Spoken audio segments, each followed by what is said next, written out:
Bem, hoje nós temos pela frente a segunda parte do nosso estudo no livro do profeta Abacuque. Inicialmente nós trouxemos algumas informações básicas sobre o livro. Isso ocorreu no estudo anterior. Mas durante todo o decorrer do estudo, nós iremos acrescentar novos detalhes que irão nos ajudar na compreensão deste livro. E dentre muitas outras informações e detalhes que são importantes, eu quero destacar alguns hoje. Primeiramente, dizer que Abacuque é um dos livros mais citados no Novo Testamento. Também nós podemos dividir o livro em 3 partes distintas. Isso é importante quando nós estamos diante de um estudo bíblico. Se nós seguirmos a própria divisão natural do livro, nós teremos então uma divisão em 3 partes, onde cada capítulo suporta uma dessas divisões. Contudo, nós encontraremos em cada parte dessas divisões subdivisões que irão nos ajudar a encontrar uma compreensão maior do livro. Quanto ao estilo literário, sabemos que se trata de profecia, mas a profecia de Abacuque pode e deve ser vista em 3 estilos diferentes. O trecho do capítulo 1, versículos 2 até o capítulo 2, versículo 5, nós encontramos um tipo de diálogo entre o profeta e Deus, que parece refletir algumas porções do 2º capítulo de Jó. A passagem do capítulo 2, versículo 6 até o final, versículo 20, é o pronunciamento de 5 ais contra uma nação iníqua, muito parecida, ao estilo de outros livros proféticos do Antigo Testamento. E o 3º capítulo é um longo poema, até certo ponto, muito semelhante ao livro dos Salmos, na forma que nós encontramos.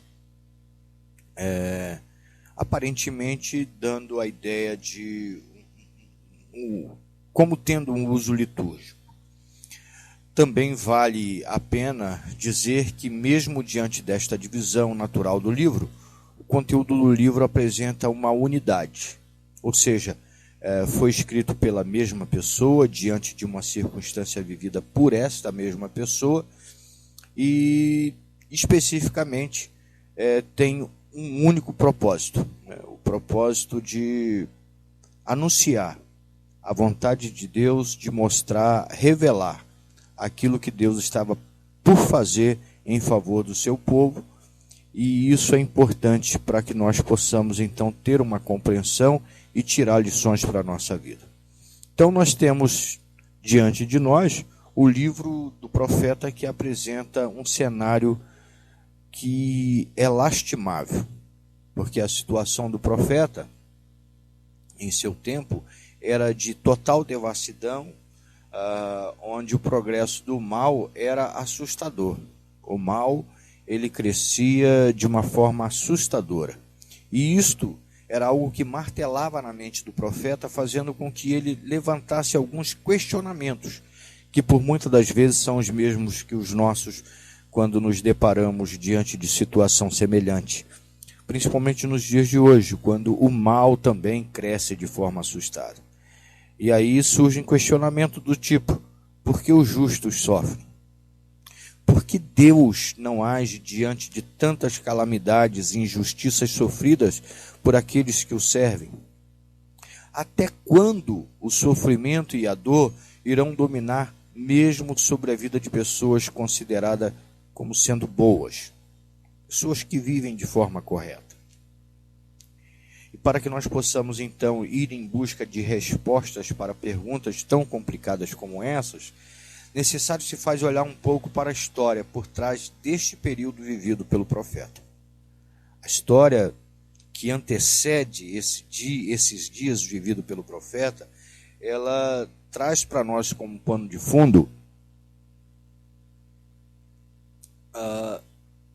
um esclarecimento muito relevante bem relevante para que nós possamos entender a causa, o motivo pelo qual essas coisas estavam acontecendo. Naquela época, Israel estava dividido entre o Reino do Norte e o Reino do Sul. E há mais ou menos 120 anos passados deste tempo, devido pelo profeta, o Reino do Norte havia sido tomado pelos assírios, um povo extremamente cruel. Samaria foi invadida e levada cativa. O registro encontrado no capítulo 17 do segundo livro dos Reis nos mostra com pormenores o ocorrido e também nos relata o motivo principal pelo qual esse fato se deu. Então eu gostaria de chamar agora a todos para a leitura no segundo livro dos Reis, capítulo 17. Nós iremos ler todo o capítulo. Eu gostaria da sua atenção, então, para este relato.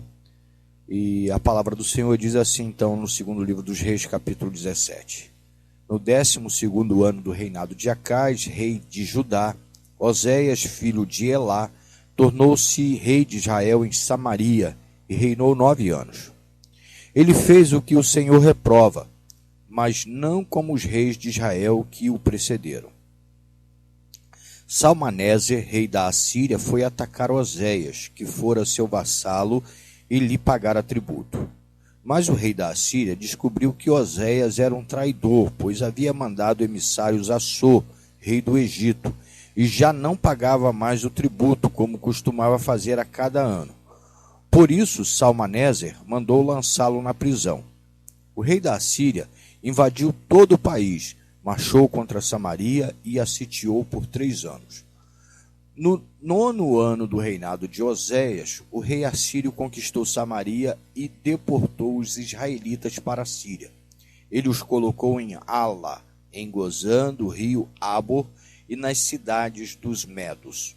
Tudo isso aconteceu porque os israelitas haviam pecado contra o Senhor seu Deus, que os tirava do Egito, de sob o poder do faraó, rei do Egito.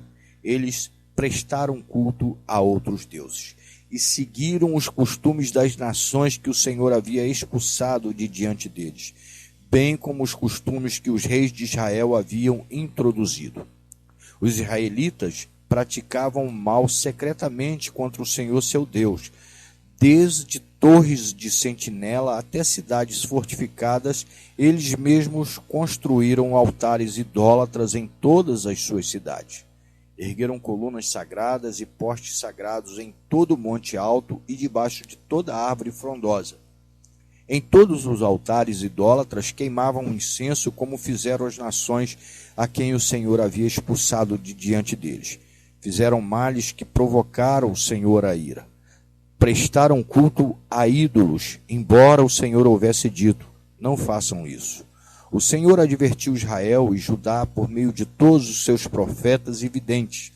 Desviem-se de seus maus caminhos, obedeçam às minhas ordenanças e aos meus decretos, de acordo com toda a lei que ordenei a seus antepassados que obedecessem e que lhe entreguei por meio de meus servos os profetas. Mas eles não quiseram ouvir e foram obstinados, como seus antepassados que não confiaram no Senhor seu Deus. Rejeitaram os seus decretos, a aliança que tinha feito com seus antepassados e as suas advertências. Seguiram ídolos inúteis, tornando-se eles mesmos inúteis. Imitaram as nações ao seu redor, embora o Senhor tivesse lhes ordenado, não as imitem.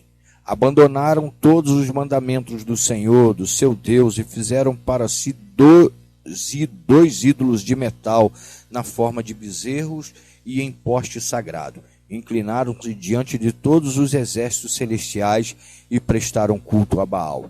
Queimaram seus filhos e filhas em sacrifício, praticaram adivinhação e feitiçaria, e venderam-se para fazer o que o Senhor reprova, provocando-o a ira. Então o Senhor indignou-se muito contra Israel e os expulsou da sua presença. Só a tribo de Judá escapou, mas nem ela obedeceu aos mandamentos do Senhor seu Deus. seguiram os costumes que Israel havia introduzido. Por isso, o Senhor rejeitou todo o povo de Israel. Ele o afligiu e o entregou nas mãos de saqueadores, até expulsá-los da sua presença. Quando o Senhor separou Israel da dinastia de Davi, os israelitas escolheram como rei Jeroboão, filho de Nebate, que induziu Israel a deixar de seguir o Senhor e o levou a cometer grande pecado. Eles permaneceram em todos os pecados de Jeroboão e não se desviaram deles, até que o Senhor os afastou de sua presença, conforme havia advertido por meio de todos os seus servos, os profetas. Assim o povo de Israel foi tirado de sua terra e levado ao exílio na Assíria, onde ainda hoje permanece. O rei da Assíria trouxe gente da Babilônia, de Cuta, de Ava, de Amate e de Sefarvaim, e os estabeleceu nas cidades de Samaria para substituir os israelitas. Eles ocuparam Samaria e habitaram em suas cidades. Quando começaram a viver ali, não adoravam o Senhor, por isso ele enviou leões para o meio deles, que mataram alguns dentre o povo. Então informaram ao rei da Assíria: os povos que deportaste e fizeste morar na cidade de Samaria não sabem o que o Deus daquela terra exige. Ele enviou leões para matá-los, pois desconhecem suas exigências. Então o rei da Assíria deu esta ordem: faça um dos sacerdotes de Samaria que vocês levaram prisioneiro retornar e viver ali para ensinar as exigências do Deus da terra. Então um dos sacerdotes exilados de Samaria veio morar em Betel e lhes ensinou a adorar o Senhor. No entanto, cada grupo fez seus próprios deuses nas diversas cidades em que moravam e os puseram nos altares idólatras que o povo de Samaria havia feito. Os de Babilônia fizeram Sucote-Benote, os de Cuta fizeram Nergal e os de Amate fizeram Acima. E os aveus fizeram Nibais e Tartaque. Os serfavitas queimavam seus filhos em sacrifício a Adrameleque e a Anameleque, deuses de Sefarvaim. Eles adoravam o Senhor, mas também nomeavam qualquer pessoa para lhes servir como sacerdotes nos altares idólatras. Adoravam o Senhor, mas também prestavam culto aos seus próprios deuses, conforme o costume das nações de onde haviam sido trazidos. Até hoje, eles continuam em suas antigas práticas, não adoram o Senhor, nem se comprometem com os decretos, com as ordenanças, com as leis e com os mandamentos que o Senhor deu aos descendentes de Jacó, a quem deu o nome de Israel. Quando o Senhor fez uma aliança com os israelitas, ele lhes ordenou: não adorem outros deuses, não se inclinem diante deles, não lhe prestem culto, nem lhes ofereçam sacrifício. Mas o Senhor, que os tirou do Egito com grande poder e braço forte, é a quem vocês adorarão. Diante dele vocês se inclinarão e lhes oferecerão sacrifícios. Vocês sempre tomarão o cuidado de obedecer aos decretos e às ordenanças, às leis e aos mandamentos que lhes prescreveu. Não adorem a outros deuses. Não esqueçam a aliança que fiz com vocês e não adorem a outros deuses. Antes, adorem o Senhor, o seu Deus. Ele os livrará das mãos de todos os seus inimigos. Contudo, eles não deram atenção, mas continuaram em suas antigas práticas. Mesmo enquanto esses povos adoravam o Senhor, também prestavam culto aos seus ídolos. Até hoje, seus filhos e netos continuam a fazer o que seus antepassados faziam. Samaria era então, naquele período, a capital do Reino do Norte, enquanto que Jerusalém era a capital do Reino do Sul. O Reino do Norte caiu pela desobediência do povo, enquanto que o Reino do Sul ainda por um pouco de tempo se manteve de pé. Contudo, pelos mesmos motivos, a situação para os sulistas não seria diferente daquela vivida pelos conterrâneos nortistas. Deus traria julgamento, punição também para o Reino do Sul. e nos mesmos moldes do que ocorrera ao reino do norte, ou seja, através de uma nação ímpia. Pois do mesmo modo como os reis do norte governaram o povo de Deus, os reis do reino do sul também procederam. E tudo isso com a participação de grande parte do povo. E o profeta, então, Abacuque, vivenciou esse momento de total depravação no meio do seu povo, no reino do sul. E ele questionou a Deus o fato do Senhor não agir para mudar o quadro.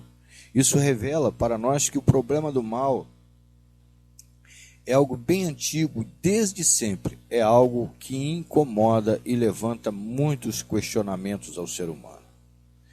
E aqui nós temos então dos versículos 2 ao versículo 4, nesse primeiro livro do profeta, no primeiro capítulo do profeta Abacuque, algumas indagações do profeta. Nós encontramos aqui o profeta fazendo perguntas, questionando. O texto, ele diz assim para nós, capítulo 1, versículos 2, 3 e 4 do profeta Abacuque. Até quando, Senhor? Clamarei por socorro sem que tu ouças. Até quando gritarei a ti violência sem que tragas salvação? Por que me fazes ver a injustiça e contemplar a maldade? A destruição e a violência estão diante de mim. Há luta e conflito por todo lado. Por isso, a lei se enfraquece e a justiça nunca prevalece. Os ímpios prejudicam os justos, e assim a justiça é pervertida. Até quando, Senhor? Até quando? Vamos orar. Senhor Deus, nós te rogamos graça e misericórdia para esse tempo. Pedimos que o Senhor fale ao nosso coração, porque nós queremos ouvir, ó Deus, a tua fala. Queremos entender, ó Deus, a tua fala. Há momentos, ó Deus, na nossa vida que questionamos, há momentos que não entendemos, mas, ó Deus, precisamos ouvir a tua fala. E nesta hora, Deus, queremos te pedir, fale conosco, por meio da tua palavra, por aquilo, ó Deus, que o Senhor já revelou e que está diante de nós, ó Deus, escrito nas sagradas letras, a Bíblia Sagrada, a palavra do Senhor, que nos serve, ó Deus, como guia, que nos serve, ó Deus, para orientação da nossa vida diária. Ajuda-nos, ó Deus, em tempos tão difíceis como os nossos, quando da mesma maneira nós também perguntamos ao Senhor, até quando, Senhor? Até quando iremos vivenciar o que temos vivenciado? Até quando, Deus, iremos ver o que nós temos visto? Até quando, Deus, iremos suportar o que temos suportado? Por isso, Deus, fala ao nosso coração. Precisamos, ó Deus, ouvir a tua voz. Seja misericordioso para conosco. Faça-se a tua vontade. Oramos em nome de Jesus. Amém. Até quando, Senhor? Aqui nós temos uma espécie de apelo do profeta, que clama diante dos males que ocorrem ao seu redor. E o que estava ocorrendo era destruição, violência, ultraje, conflito, muitos atos brutais. Não havia misericórdia. Coisas desse tipo eram comuns. E estas coisas certamente trouxeram angústia para o homem de fé, pois traz consigo uma questão atormentadora. Como pode um Deus bom e onisciente manter-se inoperante diante de tal tragédia? Diante de calamidades, diante de momentos complicados, como este vivido pelo profeta.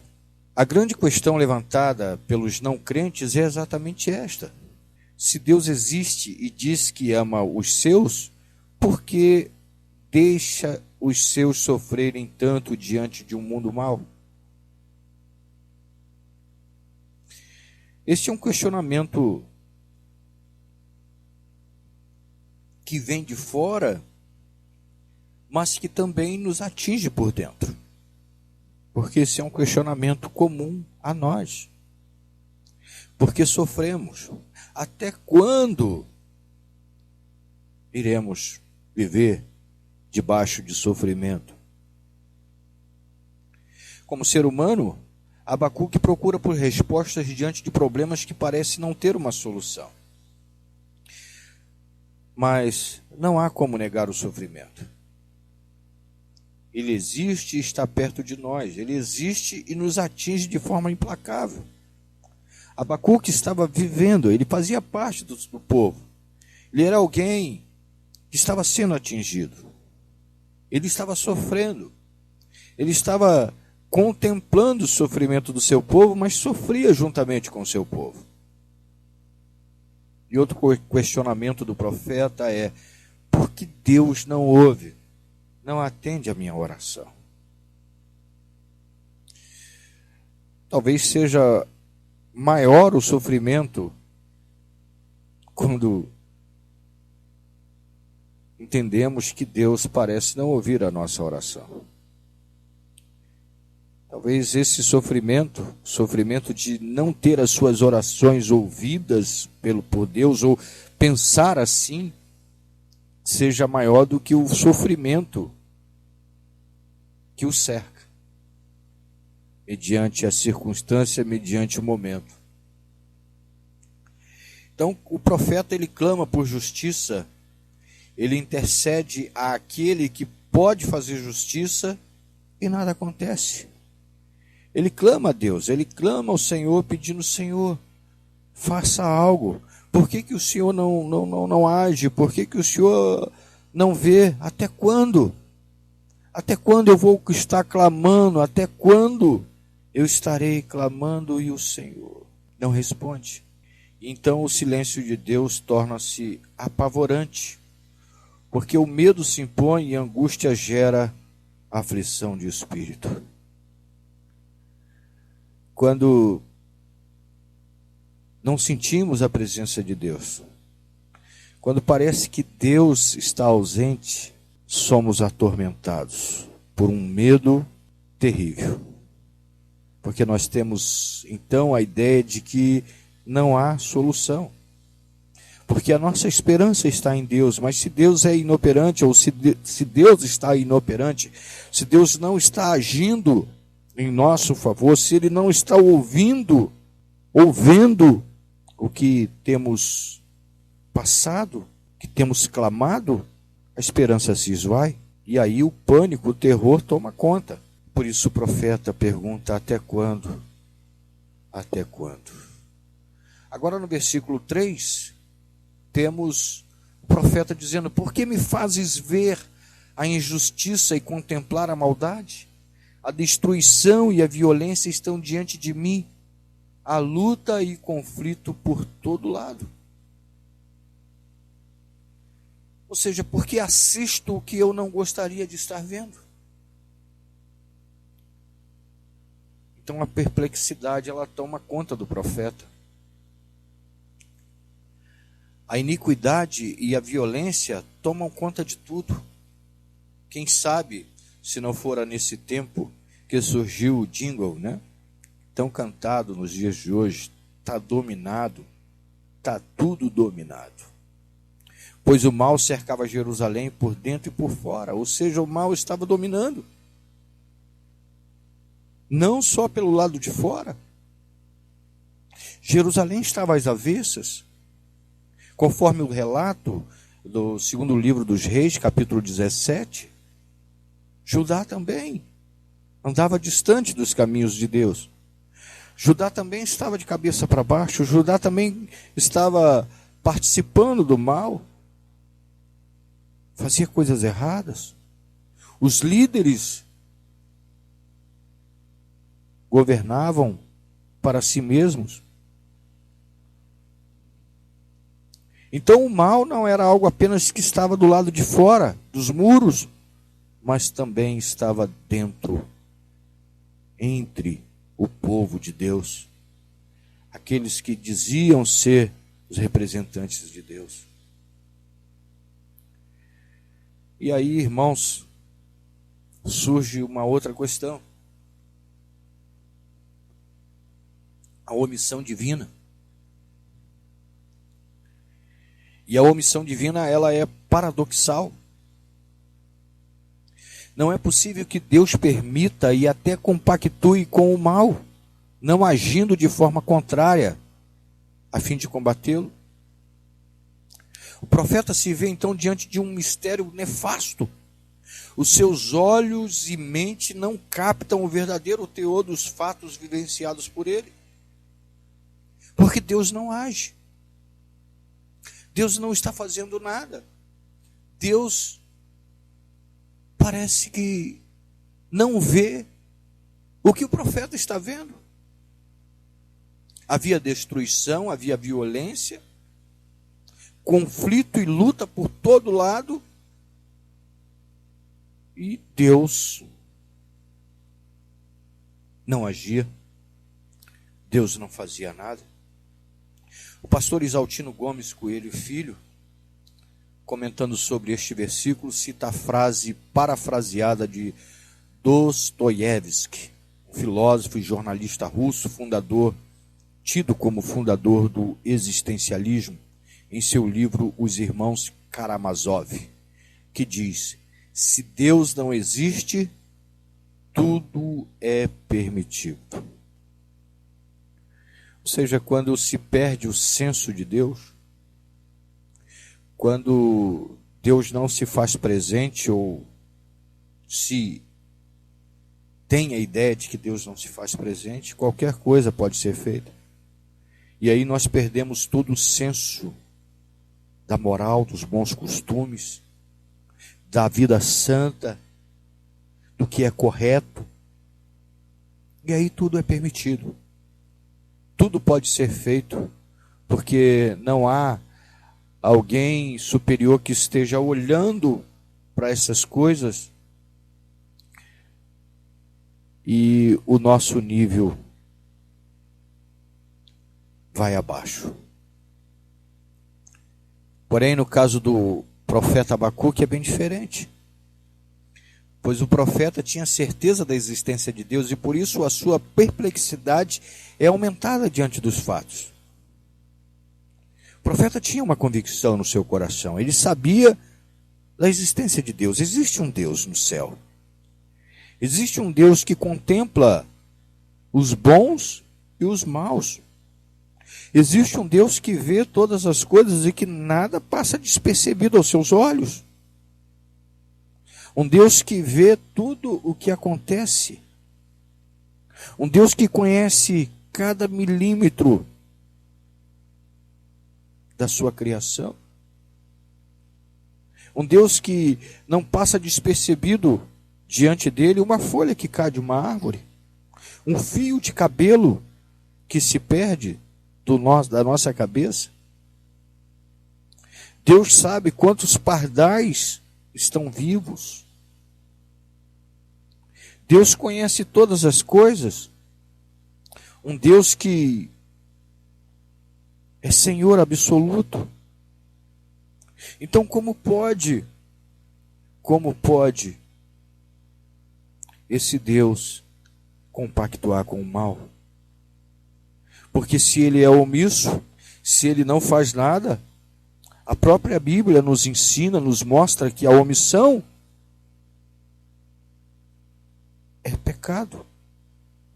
A omissão é você estar concordando. Quando você se omite, quando você fica em silêncio, quando você não toma uma atitude contrária ao mal, significa que você está concordando. E aparentemente, e é bom dizer aqui que é somente, de forma aparente mesmo, parece que Deus está sendo omisso. A princípio, a ideia que se tem é essa, de que há omissão da parte de Deus. Mas o versículo 4 vai nos ajudar a começar a entender sobre o assunto. Versículo 4, ele diz: por isso a lei se enfraquece e a justiça nunca prevalece. Os ímpios prejudicam os justos e assim a justiça é pervertida. Aqui há uma questão de causa e efeito. E, novamente, pela leitura dos textos em 2 Reis, 2 Crônicas, Jeremias, Lamentações, nós podemos entender melhor sobre a condição de Judá nos dias do profeta e dias que também o antecederam.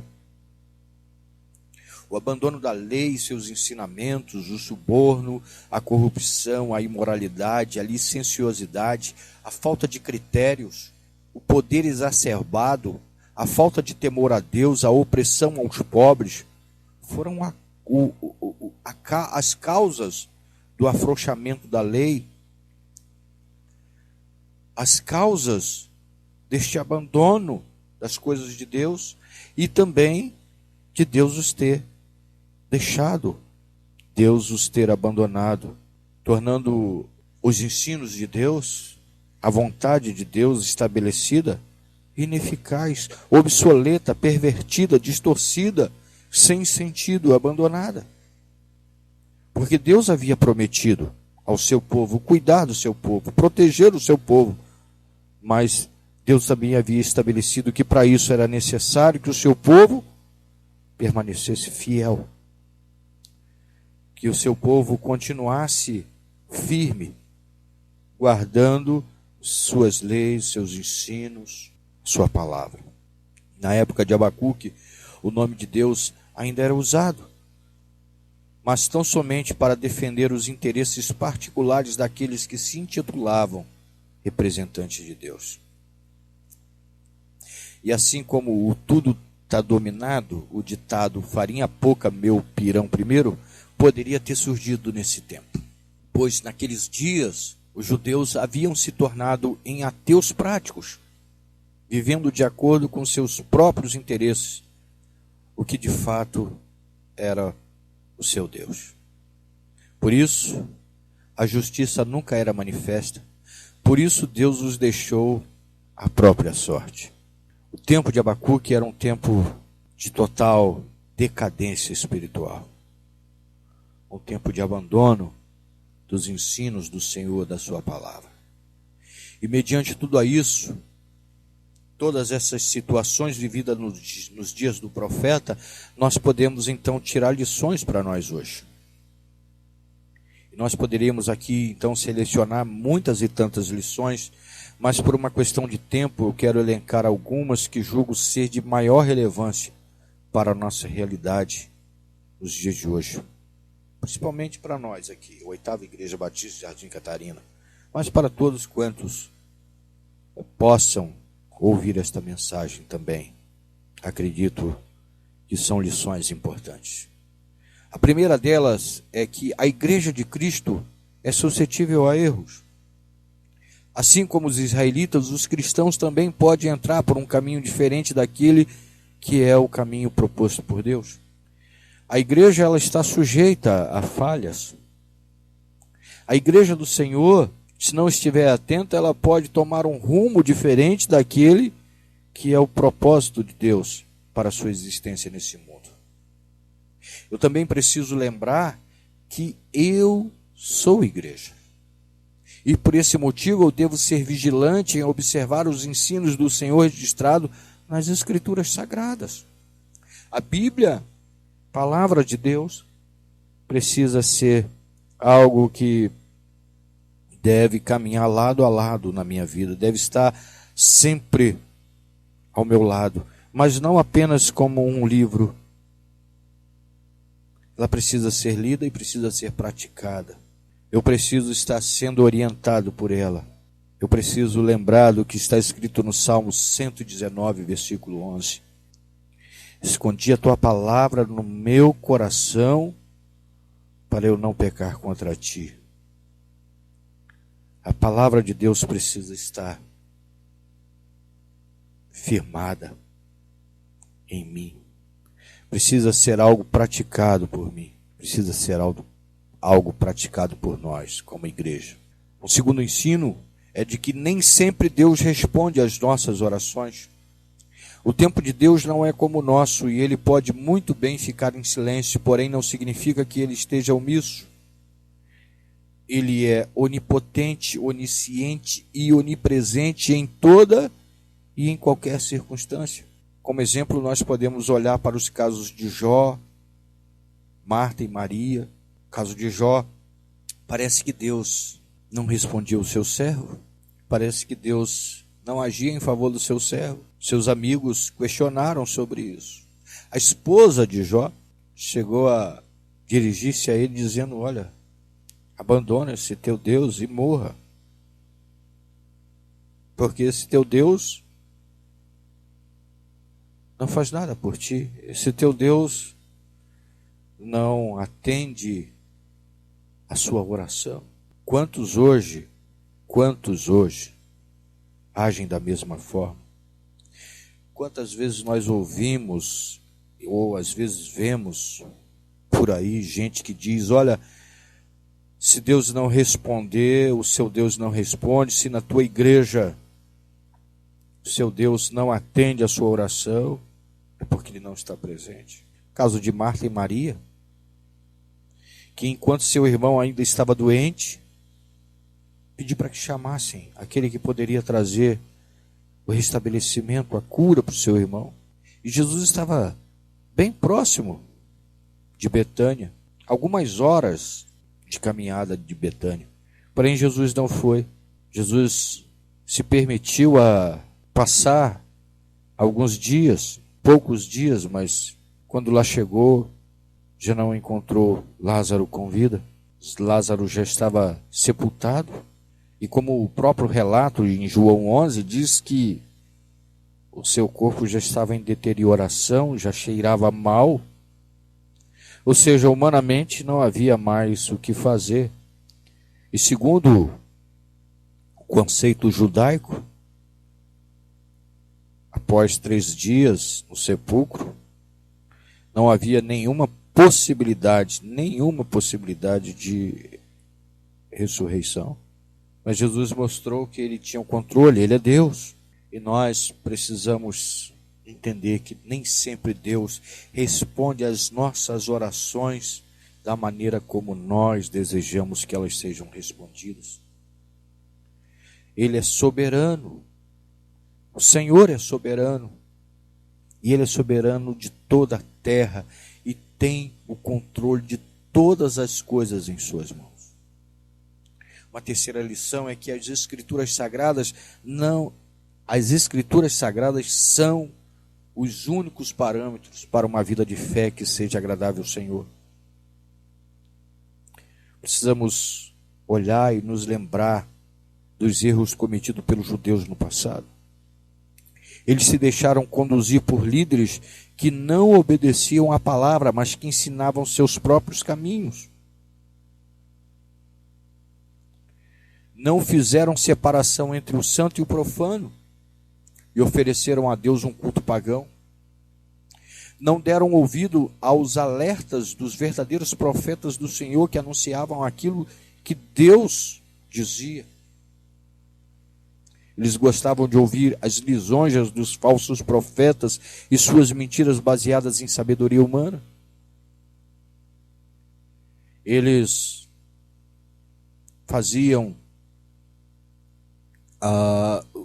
ofereciam cultos a Deus de acordo com os seus propósitos e não de acordo com os decretos do Senhor de como deveria ser realizado o culto.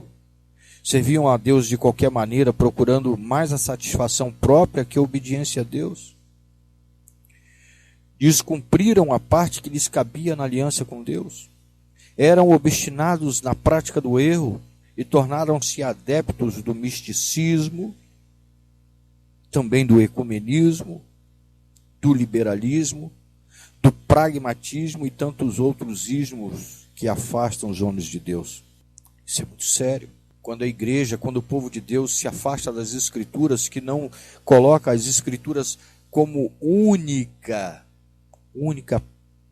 regra de fé, de prática, de conduta. Quando a igreja mistura o santo com o profano, quando a igreja esquece de Romanos 12, que nos diz que nós não devemos nos conformar com este mundo, mas renová-lo, transformá-lo pela mudança do nosso entendimento. Quando a igreja é moldada pelos padrões e costumes do tempo em que vivemos, esse é um problema sério que pode trazer consigo grandes problemas, que pode ser a causa de grandes problemas para o povo de Deus.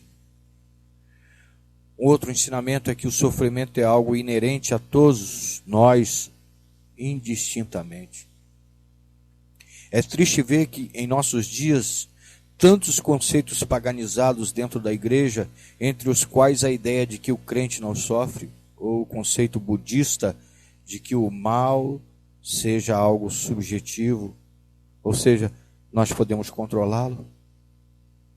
Esta é uma das grandes heresias praticadas em muitos arraiais ditos evangélicos. A negação do mal. Não, eu não aceito sofrimento, eu não aceito dor.